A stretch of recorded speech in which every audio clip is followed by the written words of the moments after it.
So good day, everyone, wherever you are in the world, and thank you all for joining this seminar on the NGFS short-term scenario from theory to practice. I think we all around this virtual table know that climate risks are associated to significant uncertainties derived from a number of relations: GDP growth, the growth in emissions, the increase in emissions and increases in temperature, technological changes, and all the uncertainties about climate policy action. And it's for this reason why climate scenarios are essential, an essential tool that captures these uncertainties. And they are essential to analyzing the macroeconomic and the financial implications of climate change and how the transition could unfold. So a climate scenario is different from an economic projection and is different from a scenario for the purpose of stress testing, both in nature and in usage. The community of central banks and supervisors borrow from the scientific community, from the International Panel for Climate Change, the modeling approaches to generate climate mitigation scenarios. And these, in turn, were associated with climate physical risk in a trade-off that developed over the long term, because the model in which these IPCC scenarios are based are the process-based integrated assessment models, and they extend to the year 2100. What was the contribution of the NGFS? The NGFS long-term scenarios provided a common set of scenarios, less numerous than that of the IPCC, promoted an harmonization of narratives behind the scenario assumptions and the supporting models. And it did something else. It also provided paths of GDP growth associated with the different mitigation scenarios. And this was done using a climate model in the NIGEM model. And this extends to the 2050. This is what makes the NGFS scenarios particularly useful for the economic and the financial community, differently from the IPCC models that were targeted to the scientific community. Since we started all this work, I think it was around 2017, central banks and supervisors have also been evolving and having a greater interest in assessing the impact of climate risk, climate shocks, in GDP growth and inflation. Also, financial authorities start considering climate risk as a trigger of the traditional financial risk, integrating them into their existing stress testing, and even prudential regulation requiring the quantification of these financial impacts for the consideration for the bank's internal capital. So in this context, it was not surprise that central banks and supervisors start demanding a set of short-term scenarios, in addition to the long-term scenarios, that would better fit their actionable time horizons of the legal mandates. But these new NGFS short-term scenarios not only contribute a focused time horizon that extends to 2030, which, by the way, is the intermediate target of many national determined contributions, but also made important additional contributions, that this is what we are going to discuss today in this panel. Let me just highlight one that I consider that it was particularly useful and makes these scenarios even different from those of the IPCC targeted to the scientific community, and is the fact that account for the financial sector expectations and the feedback loops with the transition of the real economy. And when we talk about the financial sector expectations, we can consider here not also changes in government policy, climate policy, but also, for example, changes in sustainable regulation, both for the purpose of market conduct and prudential supervision.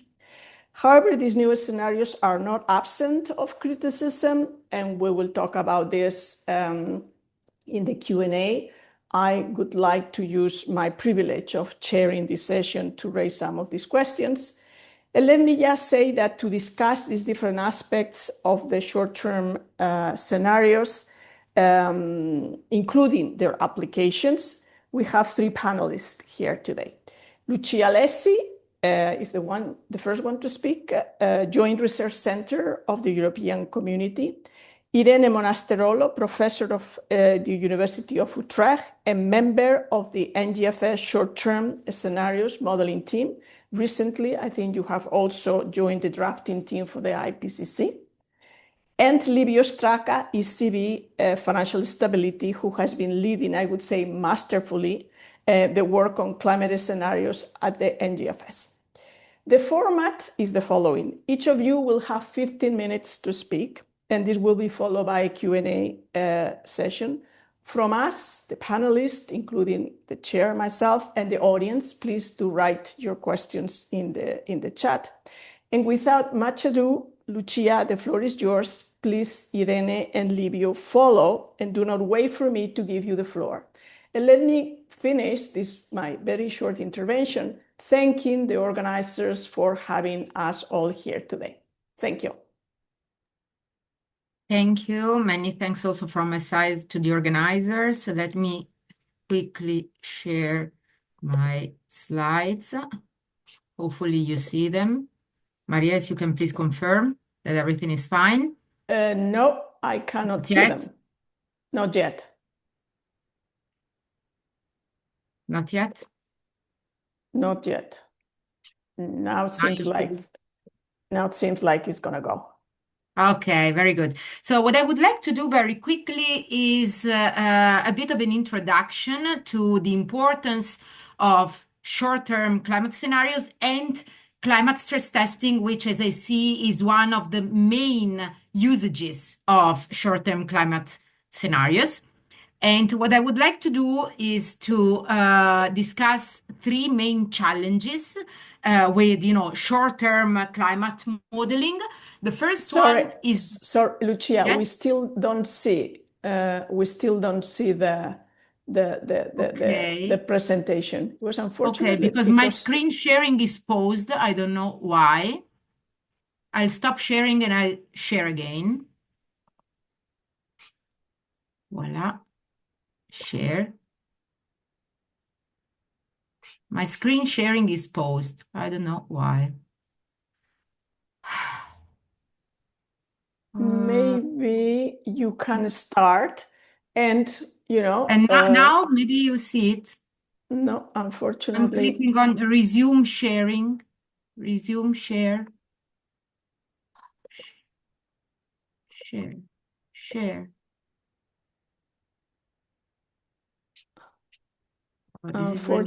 Unfortunately, it's not working. My suggestion is that, I mean, you start presenting. Hopefully, if you can go through your presentation without. Okay. I don't know if there is anything that the organizer of the meeting can do, but okay, I can just talk through my slides. All right. So the first challenge is that we need complementary exercises in our climate risk assessing tool. Now you see it, right? Now we see it. Now we see it. Because someone else is sharing. Thank you so much. So next slide, please. Not the one before, the one before. Just this one. Very good. Okay, so we need complementary tools in our toolkit for the short, medium, and long run. Second point is that it is quite challenging to construct short-term scenarios because in that case, we need to evaluate the short-run consequences of risks that are inherently long-run, notably climate change. And the third point is that to do things properly, we need firm level data, and I'm thinking in particular about the climate stress testing. And this firm level data we don't have yet, or at least we don't have it with the quality we would like to have. Next slide, please. Okay, so in our climate risk assessment toolkit, at the moment we have, scenarios, and of course the very first scenarios coming on stage were the NGFS long-term scenarios, and these long-term scenarios are, of course, important to structure thought on the long-run implications of emission pathways. However, as Maria, of course, pointed out, very quickly, it became apparent that they were not enough. Another class of tools that we need is models that look at the medium term and that I would like to call efficacy or feasibility assessments. And these would be models that identify bottlenecks to the green transition. For example, are households constrained? Can the financial system actually finance the green transition? Spoiler, it can. And other types of questions, for example, at the macroeconomic level. Finally, let me get to the short-term scenarios. So scenarios and models that look at the very short run, say 3 to 5 years. These, in my view, are the key tool for policy because, together with climate stress testing, they allow to assess short-term vulnerabilities of the financial system, which, as Maria said, aligns with decision makers' time span. Next slide, please. Okay, why is it important to focus on the short run? Because in the long run, we are all dead, someone else said. But just to give you a couple of examples related to financial stability, for example, the time horizon required for PD estimation is 1 year. So supervisors and banks need models that work over a very short time horizons. Again, looking at capital buffers, these are set based on current risks, not on risks that will materialize in 30 or 50 years. And also, for example, the constant balance sheet assumption, which is very widely used in this context, hardly holds over more than 1 year. Of course, it will never hold over 20 years. Next slide, please. Okay, let me get now to the nature of the shocks. Now, let me distinguish between acute physical risks and transition risks. Now, as a researcher, as a part of the community of researchers, we have been trying a lot to check whether acute physical risks can get to a systemic scale, so it can generate systemic stress. And well, the answer, luckily, so far is if you look at, at a continental scale for the European Union, for the US, luckily not, because of course, floods, wildfires, they happen here and there, but they don't have yet the power to generate financial stress at a systemic scale. Of course, this doesn't hold for smaller economies, for smaller countries, for which acute physical risks and physical risks in general actually pose an existential threat. But looking at Europe, for example, acute physical risks we are not there yet. Another point, we will get there if we do nothing, okay? But not there for the moment. So the point that I wanted to make is that it is challenging to model short-run financial risks because we need to evaluate the short-run consequences of long-run risks. Now, what was the temptation at the very beginning of this conversation some years ago when we started to, model short-run consequences of climate change? The temptation was to say, okay, we take models that we have off the shelf, which in stress testing typically assume that there is a negative shock hitting the real economy that then gets transmitted to the financial sector. Well, that's traditional stress testing in finance. When it comes to climate, assuming that climate-related shocks would spread via the real economy and finally hit the financial sector is simply not credible in the short term. Is not credible because the transition will not be implemented abruptly. Policy implementation is always very gradual. Many argue even too gradual.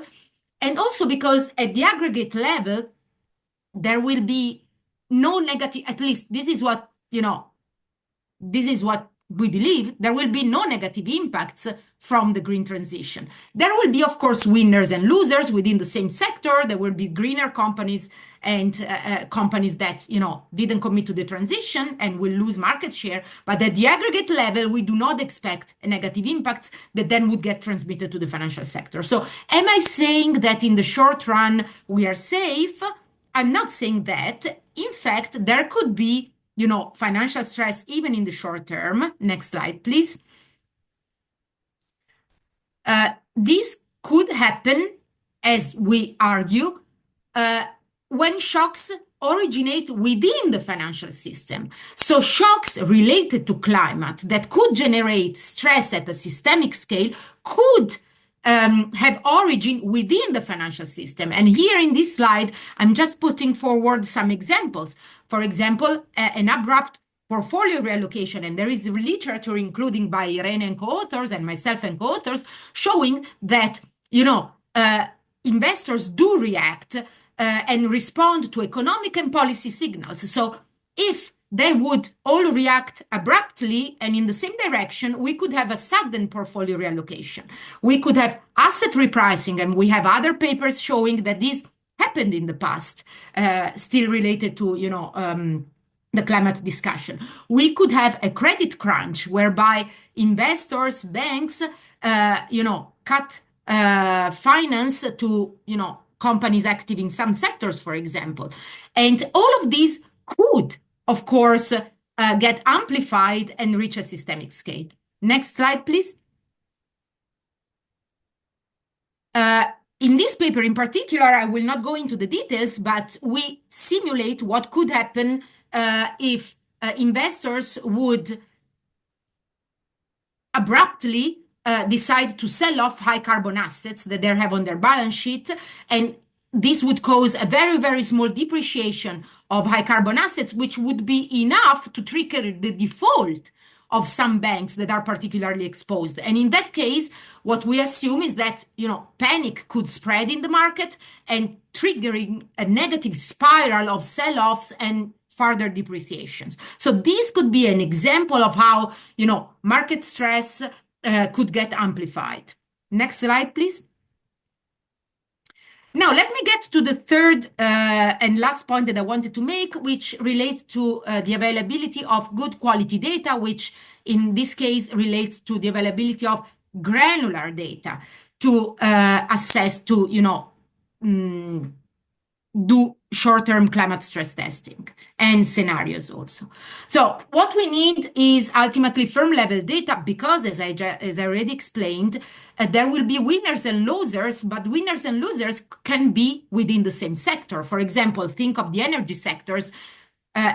Those that use renewables, of course, are going to be among the winners. Those that burn coal are going to be within the losers. And also because we need firm level data, also because within high carbon sectors, even within those sectors, firms can be green. So thanks to the EU taxonomy for sustainable activity, we have a definition of, for example, a cement producer that's fully green because it uses very low carbon technologies. Next slide, please.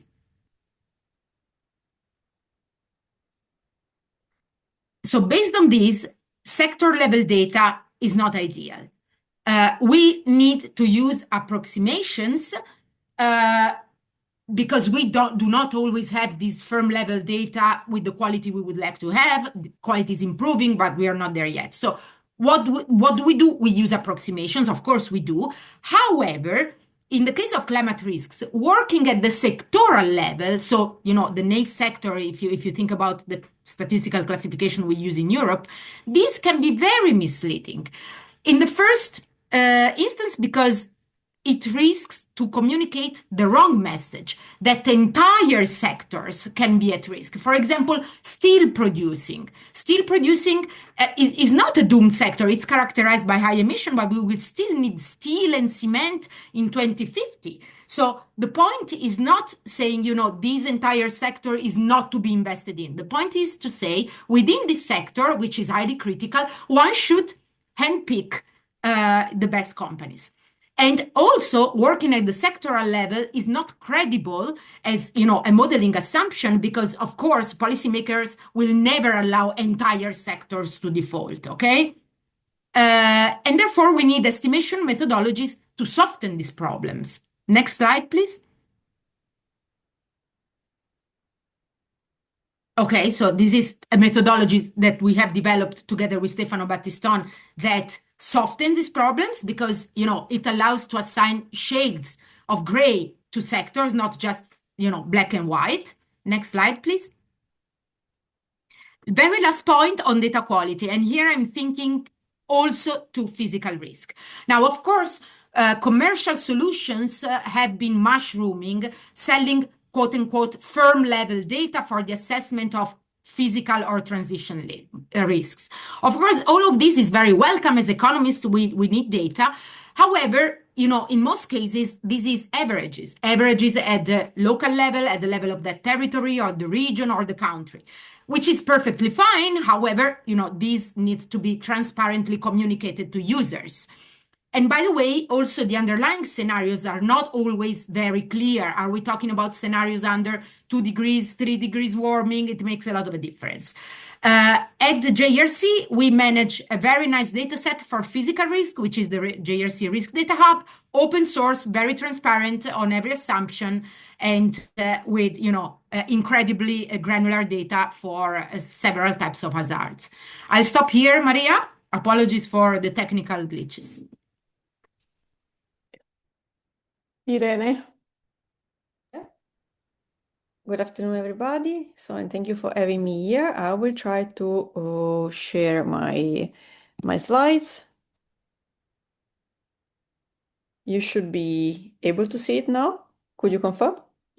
Yes, we Great. can. So I was part of the scientific team that contributed to the development of the Network in the Financial System short-term climate scenario. So what I'm presenting today are some methodological insights and applicability. The short-term scenarios work was led by the European Central Bank, coordinated by Livio Stracca, and implemented by a research consortium, which was composed by Climafin, IASA, and E3M. The scenarios are based on 4 narratives, which were developed by the Secretariat before we stepped in for the implementation. And some might looks familiar to those of you who used to work with the long-term scenarios, because we still have an orderly transition scenario, which is called Highway to Paris, characterized by the implementation of a carbon tax. However, here carbon tax revenues are fully used to support green technology investments, and we have a rising credit risk for high carbon sectors coming from financial valuation adjustment. There is then a disorderly transition scenario, which is more disorderly than in the long-term scenarios. Consider that here we are focusing on the short term, so next 5 years. It's called sudden wake-up call, driven again by sudden change in policy preferences, consumers and investor preferences, leading to the transition to happen too sudden for the economy and for markets to adapt. Then we have one scenario called the disasters and policy stagnation, which focuses on acute physical risk and compound risk, with region-specific extreme events which occur in 2026 and 2027, depending, of course, on the type of region. So the hazards affecting regions according to their seasonality.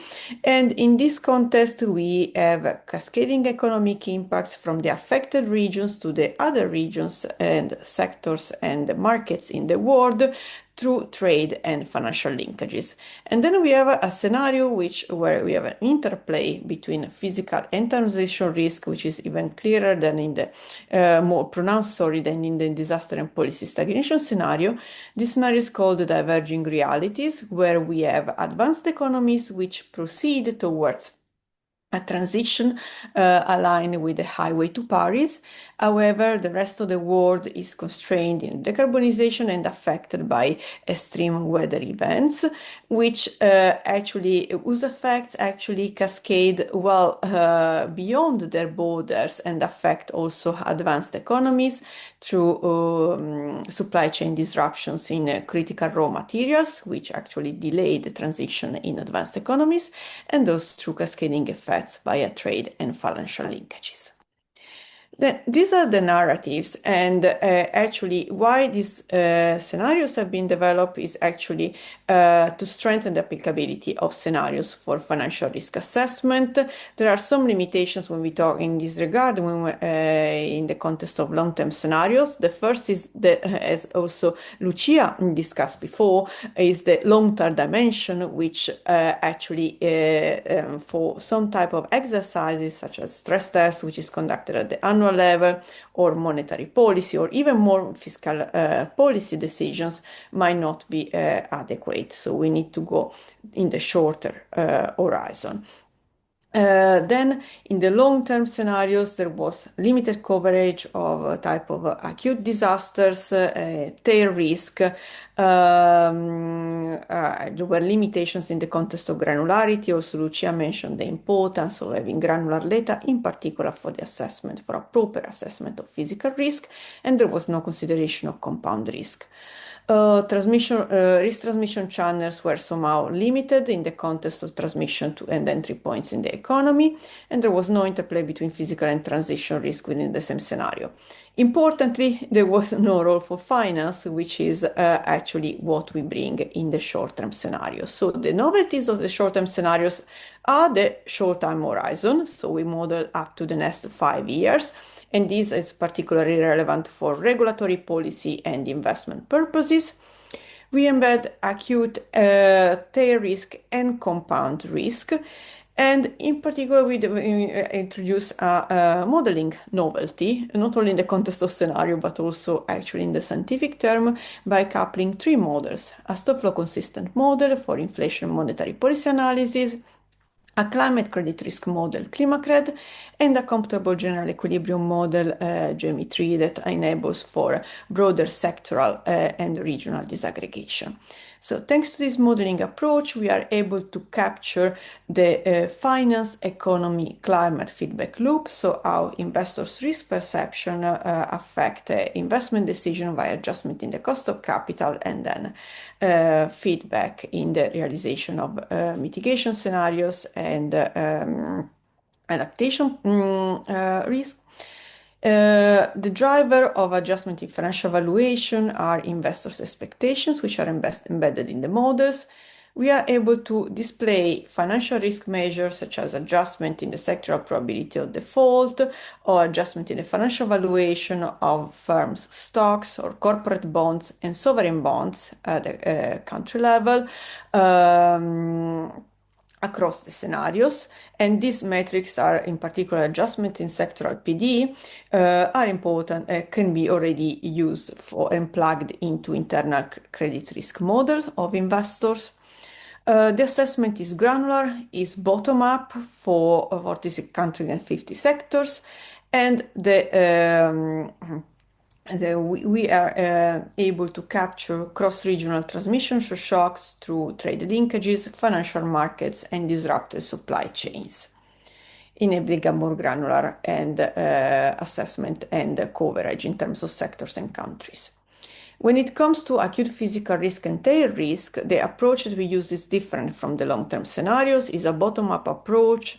For each grid cell, we can compute sector and hazard-specific damage functions, covering all hazard types, which for wet events include droughts, wildfires, and heat waves, and for dry events, include droughts, heat waves, and wildfire, and for wet events include storms, floods, and hurricanes. Tail risk is based on has a specific return period. Then in this context, we derive losses on capital, on productivity, and number of business in days interruption. From here, then we derive economic and financial losses for a representative firm included in the SAL grid and sector considered. We then scale the losses based on downscaled GDP at the sub-regional level, and then we aggregate at the country level based on the GVA composition of the economy. And this approach enables us to better understand the plausible impacts of acute physical risk in the short term. Of course, an open issue in this context remains on the availability of adaptation information, which is really poor. So in this context, we didn't take it into account. We also consider compound physical risk. Why? Because we already see the occurrence of compounding of physical risk, but this is still not considered due to the lack of statistical models for the joint distribution of hazards.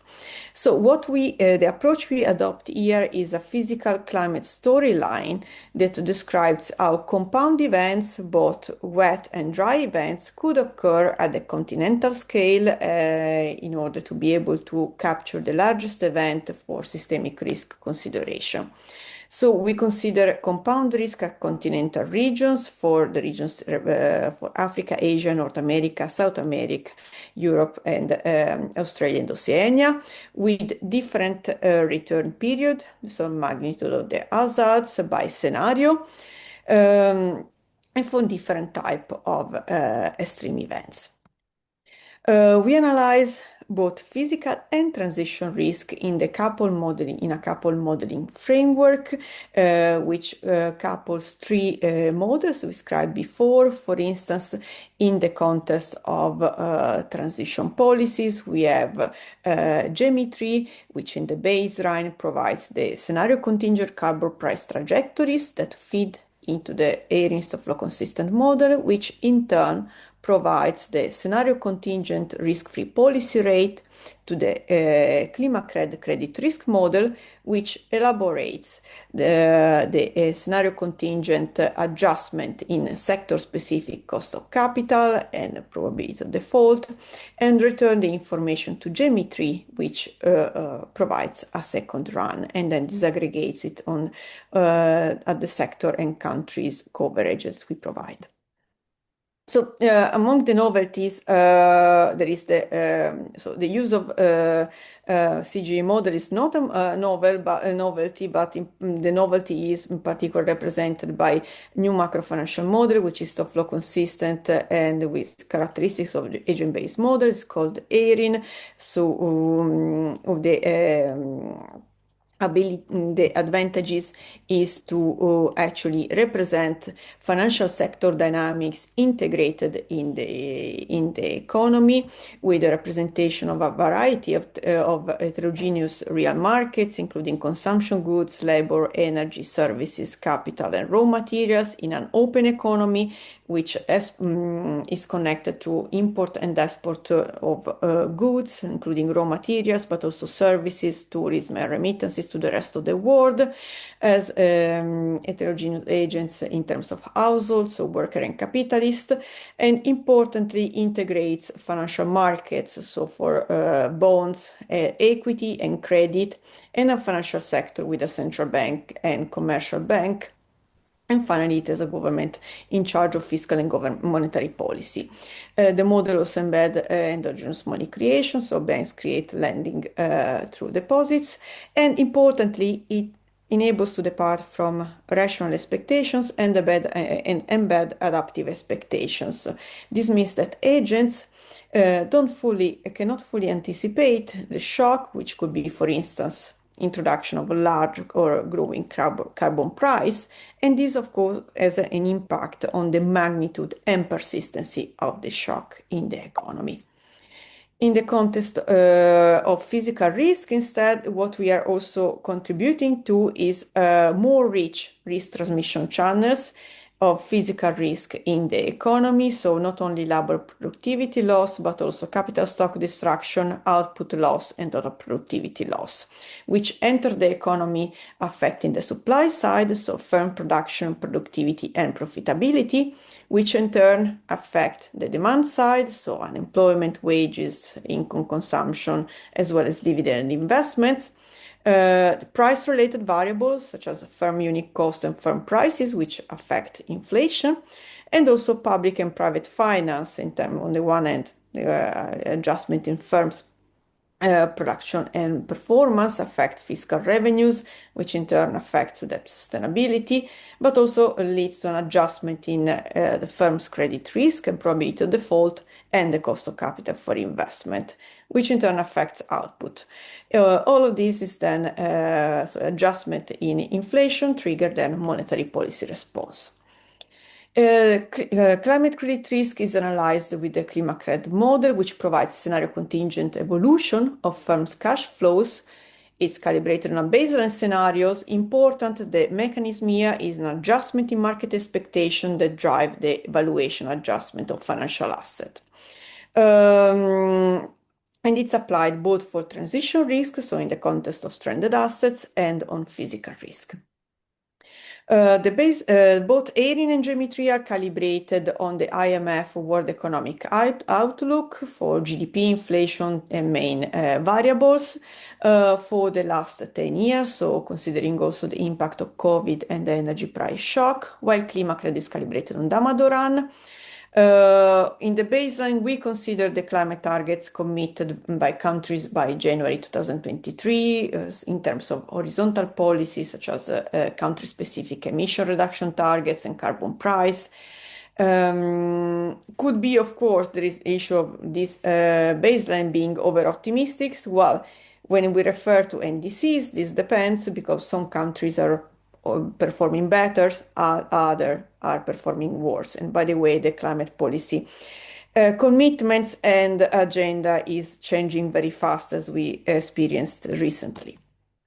So the results, going to the results, what we see are larger economic shocks, effects of shock persistency, in particular in terms of GDP and investment, GDP and investments, and the role of financial amplification.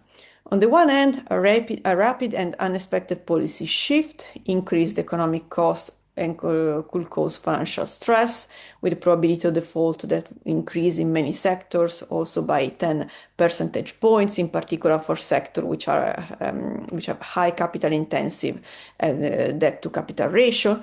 However, and this is the good side, so while this is the bad side of the story, the good side of the story is that effective climate policies and global coordination could limit the negative effects of the transition even in the short term, which is when actually previous analysis showed the largest negative impacts on GDP. In contrast, what we find is that gradual carbon price increase and effective recycling of carbon tax revenues into green investments could limit global output losses to 0.5% of GDP in 2030, while effectively fostering decarbonization. And while this wasn't transition risk, when we come to physical risk, actually we see already in the short term large materiality of impacts of extreme natural disasters, which varies across region but could reach even over 12% of GDP in Africa. And the regional disasters affect the global economy, so are not limited to the area affected, but also cascade on the global economy to trade and financial linkages with increase in probability of default of high capital and high debt sectors.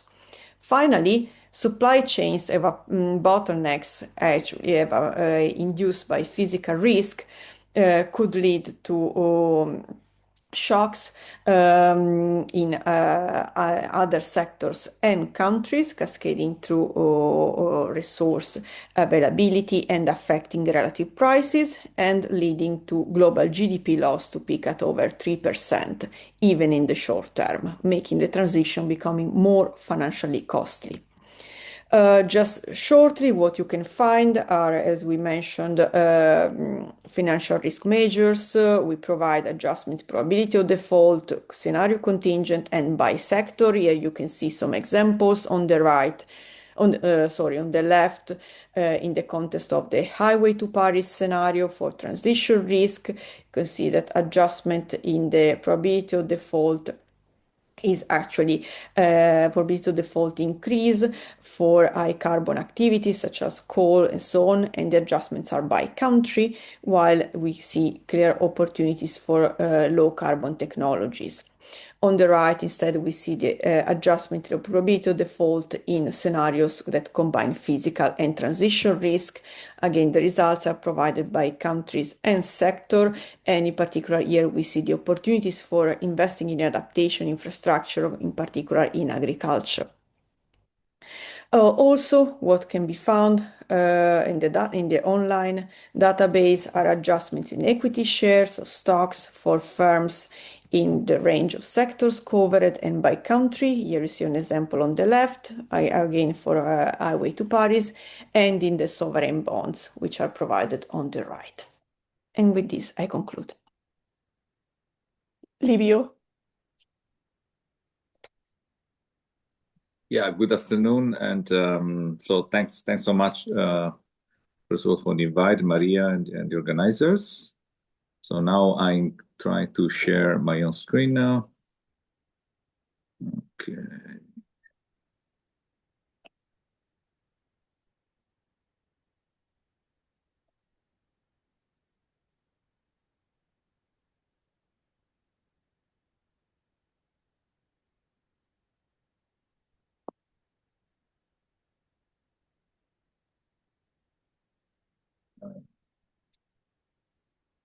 We still don't see anything, Livio. I still try because Yeah. I mean, in general, Zoom is unfortunately not supported DCB, so we have a lot of limitations.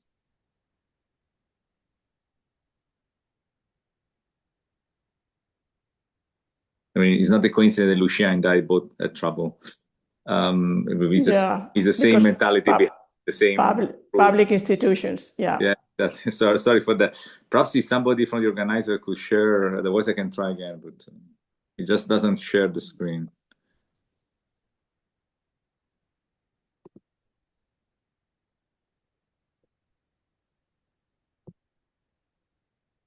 Maybe Anastasia. Maybe now is doing that? Yeah, I think that's perfect. Okay. Thank you, Anastasia.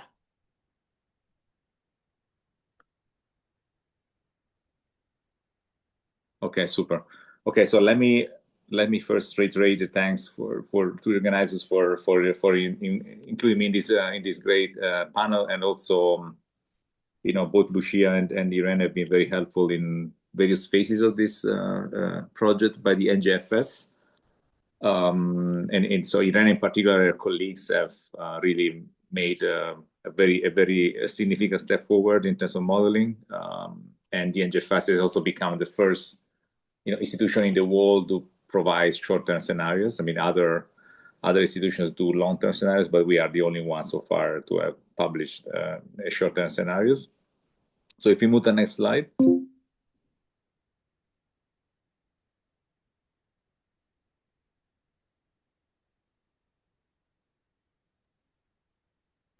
Sorry. Yeah. Now I'm stuck with problems. Oh, there. Okay, so looks good. Looks good. Thank you. Okay.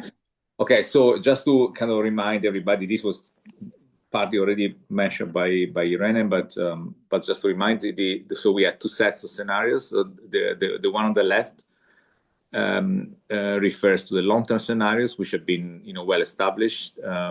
So we released 5 vintages of this long-term scenarios. These go to the long term, to the end of the century, and cover both transition and physical risk. And there are currently 7 of these scenarios. And you can think of it as more like a combination of climate variables in the economy, over the very long term. So this is like, if you want to know, where the world is going, how is climate shaping the world economy, the long-term scenarios are the thing to look at. But if you are worried, and this also is very related to also what notably Lucia was saying, if you want to go to a shorter term horizon, because, for example, you want to take financial decisions, you are a financial institution, you want to take your asset allocation or your lending decisions, or you are a supervisor, you want to run a stress test, then you are in a much shorter horizon. I mean, we know that decision making in financial institutions and also in supervisory institutions, in regulators, have an horizon of a few years. So nobody really goes. It's a bit like the political cycle. So nobody goes to a very long term. So we developed the short-term scenarios on the right to speak to these kind of questions, and this was described very well by Irene. We have 4 of these scenarios. 2 of them are transition scenarios, and the other 2 are mainly physical scenarios. So the plan here, so here in this presentation, I will mostly focus on what lays ahead. So I'm not going to describe these scenarios in detail, but more like to say what our intentions, looking ahead. So we are planning to update the long-term scenarios in next year, in 26, and it's going to be a particularly interesting update, partly due to a number of methodological improvements we made. So we spent the whole of this year essentially revising the models, changing a few things, improving hopefully a few things. But second, and perhaps more important, there's been a significant, substantial, I would say, update of the NDCs, the national economic contribution in the Paris process this year, in preparation of the COP30 conference. So in essential, there's been a substantial update of climate policies, at least in some countries. I mean, you can think, for example, China and others, also the EU. So this 26 will be focused on that, on incorporating the new situation in climate policies in these kind of long-term scenarios, and then possibly in the following year, I mean, still to be decided in detail, we plan to release a second vintage of the short-term scenarios. And also there will be some methodological improvements and changes, because this was what we did this year was the first release, so it was a bit of a prototype, and we have also been collecting feedback from others. So the idea is that based on this feedback to release an improved version. So if you go to the next slide, please.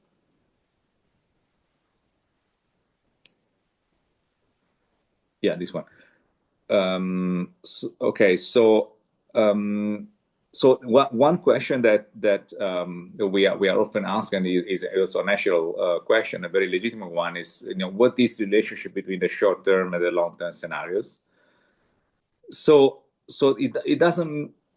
So the fact that they are NGFS scenarios, that doesn't mean that there is a unified narrative for 2 sets.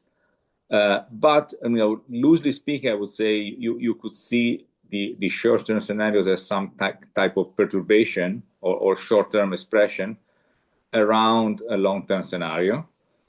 So we normally say that the baseline scenario of the short-term scenarios is very similar to the NDC scenario or the long-term scenario.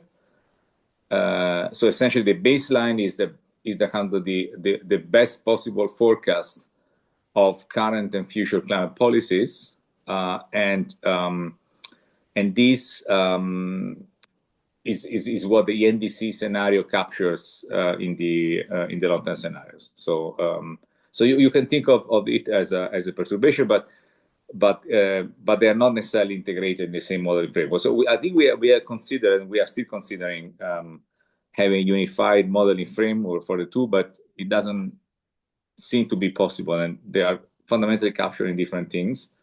But it doesn't mean that one cannot see the 2 in conjunction. So if you go next slide, please. Yeah, this one. So So climate scenario analysis is full of challenges. When I joined this work 3 years ago, I was not aware. No, sorry, this is the previous slide. Yeah, this one. I was not aware of how many there are. It's still very much a developing science, I would say. Not at all a stable one. So here we have a list of things that where we are working on, and I just give you a bit of an idea of what was it being at stake or what's being worked on. So one question I always get is how do we get more granular data? So going beyond the country level, especially at the sectoral level or the regional level, and here there is a bit of a trade-off between the granularity of these models and also the tractability. So there is a cursor dimensionality that kicks in at some point. So we always tell the users that it's not going to be possible to provide variables for each and one and each possible use of the short-term scenarios or the long-term scenarios. So we try to be granular, but always some kind of addendum by the user is always going to be needed, because there is just too many variables that are potentially useful. So it's just not possible to have all of them. And a big kind of gap in both scenarios sets, I would say, is the real estate sector. I mean, we do have the real estate prices in the long-term scenarios, but they're not particularly well modeled, I think. And they are also not very used, but it's a bit of a pity because, of course, and increasingly, I would say, so the real estate market, the real estate prices are key in the connection between climate and the economy.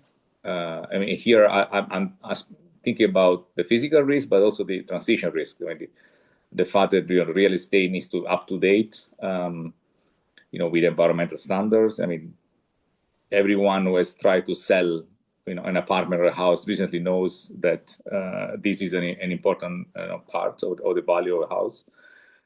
The modeling of physical risk is still not settled. I mean, right now for the long-term scenarios, we are struggling with the damage function. Some of you may have read about it. So we are revising the damage function. But also there also with this issue of how to capture nonlinear effects and nonlinear features, tipping points, compounding effects. So it's a very uncertain and complicated science. So the interaction with other types of risks. So how do we think about climate and a kind of macro risk happening at the same time? So is the effect the sum of the two or different from the sum of the two? And also last point is the data quality and coverage. And in particular, we get a lot of requests from emerging economies to be able to cover those countries, also their characteristics better. Because it's true that right now the scenarios they have more valuable, more information on the advanced economies. So if you move to the next slide, please.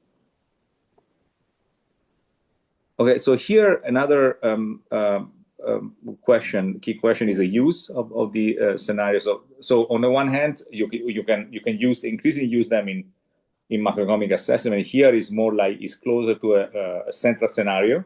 So what's going to happen in climate that is macro relevant, and this is I think an increasingly important aspect, which is not well covered by our short-term scenario, which are more like tail risks. But there is work going on in this direction, and for example, in Europe, just to make a very simple example, the ETS2 and the timing of the introduction of ETS2 is relevant for inflation. So already now, our inflation projections are influenced by whether and when the ETS2 is introduced. So this gives a bit of an idea of macro relevance of climate-related variables. But the more traditional use of scenarios is what is shown in the right side of this slide, namely the stress testing. So here there is an unlikely but not too unlikely, so tail but plausible event, and you want to see the effect of of those kind of unlikely events for mainly for financial stability and also practice supervision. So next, please. And I just want to finish here, also in the interest of time. So DCB has conducted, a lot of climate scenario analysis and climate stress tests. So the last exercise was the exercise, the stress test for the 55 exercise, which joined with the other supervisory authorities. And it was related to the implementation of the 55 package. As you know, is a package of climate policies in the European Union. In the future, however, we are planning to integrate climate risk in the regular stress test, and there is a kind of a working group that is working precisely on that option. It will probably not be fully integrated into the standard EPA stress test, and initially may not have direct consequences for bank capital, but the idea is to further integrate climate risk into the other set of standard risks that we consider in the EPA stress test. But in all these aspects, some type of climate scenarios will be needed. So that is also why climate scenarios is going to remain important also for the time ahead. So with that, let me conclude also in the interest of time.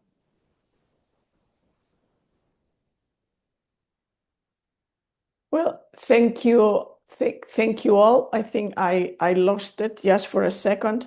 Let me just use the privilege of being the chair to toss, just a couple of questions for you to respond, and we will try to get to the Q&A. I must say that my screen blinded most of them when you were making the presentation, but at least I think there is one here that I found particularly interesting. So I think the idea of the updates is I think intrinsic in this process of standardization that always risk, has the danger of having collective blind spots, and I think you have already talked about some of them going forward. But just particularly on the issue of the very extreme physical risk. You talk about the tipping points, but the very extreme one, the ones that have more than 50 return periods. Is that a consideration at all? That would be one question. And also whether the mixed events, because now we are talking about the dry and the wet events separately, but we have seen, for example, this year in LA that there were rains and then, the fires came after. I think in Spain was something similar. There was lots of rain and then we have, a fiery summer. So whether the consideration of mixed events is there. And another question is that I think the use of a storyline, I think Irene has presented beautifully the rationale of using that. But the question is that the way regulation now is evolving, particularly in Europe, is that whatever happens with the stress test, you end up also, taking that into consideration for the internal capital of banks. So to what extent we can do that? You see that that the use of the storyline is compatible with the regulation as we see it. And here, let me add just another question from Edna Lopez. How can we justify creating a short-term physical risk scenario when we know that climate change takes years, especially considering that the IPCC has set a near term as 2021, 2040? These exercises are conducted every year, so how can credibly be maintained over time? If business as usual is NDC scenario, how can it make sense next year? So you have plenty of questions, and hopefully we can extend our time a little bit more.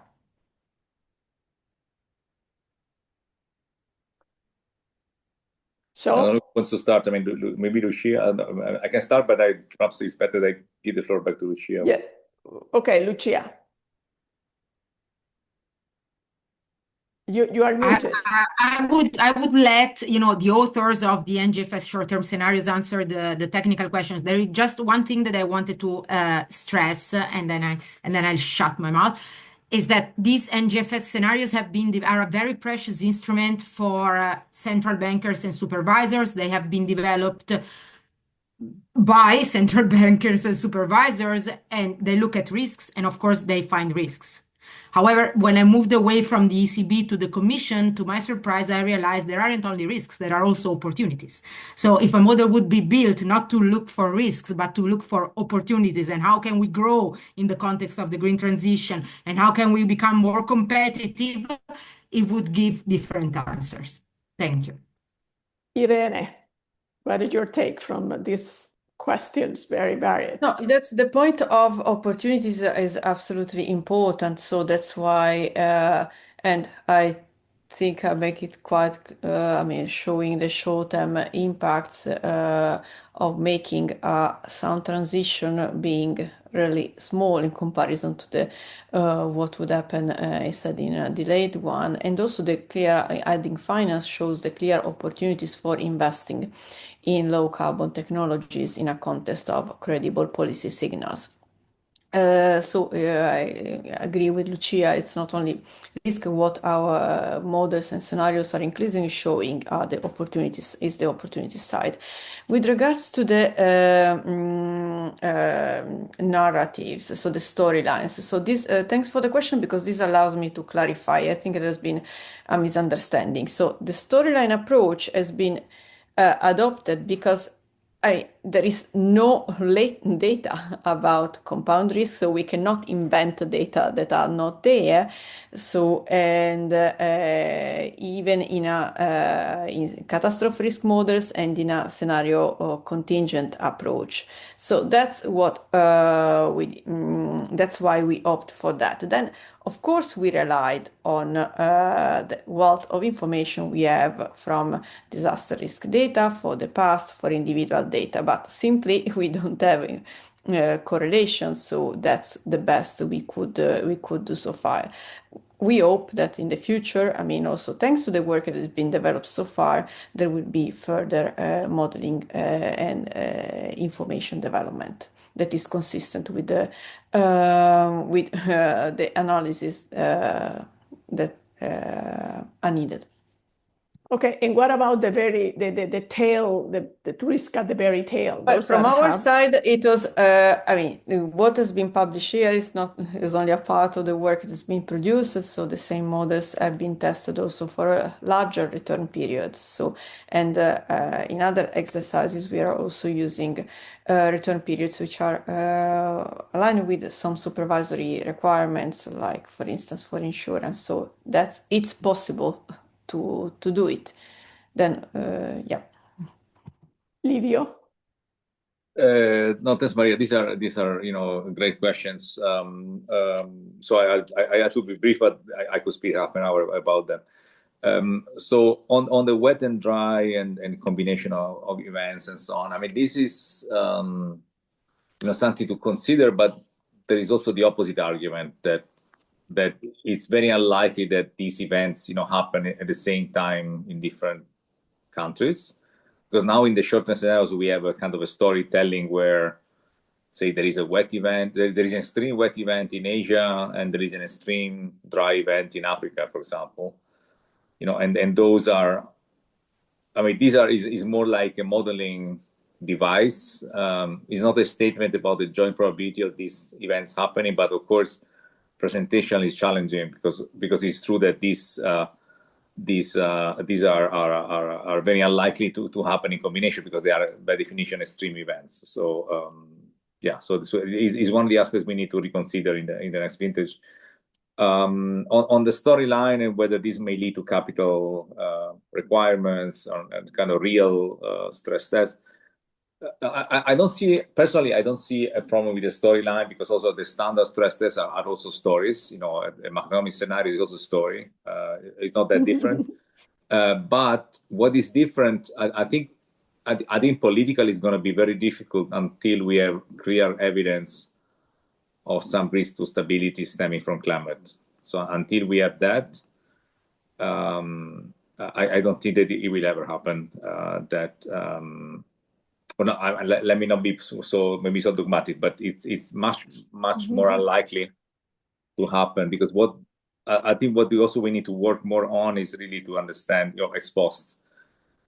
I mean, the reason why we regulate banks and so on is that there have been crises, so things have happened. In the climate space, a lot already has been happening, but on the financial stability side, not much. So doesn't mean that we need to be complacent. We need to continue monitoring the risk and then be aware and be prepared. But before taking more fundamental steps, I think one, I guess, would have to have some evidence of seeing effects that are not. I cannot agree more with you, Yeah. and I'm so happy that you have raised this point in this panel today. Yeah. I mean, just being realistic. I mean, I'm not even saying that favor that is what we need to realistic. be when talking about climate. I mean, realism now, it really pays a lot. It really pays a lot. Well, I think our time is over. We even overpass it. Let me thank those that have joined us on the other side. Let me thank again the organizers, Yaxis, Evie, and here we are talking about Anastasia, Papas, and Nish Smaller for their support. And of course, to you, I mean, to Lucia, to Livio, and to Irene, that are fantastic professionals in their field. And I also consider friends. Thank you so much for this very interesting panel. Thank you. Thank you. Thank you. Thank you. Bye. Thank you. Bye.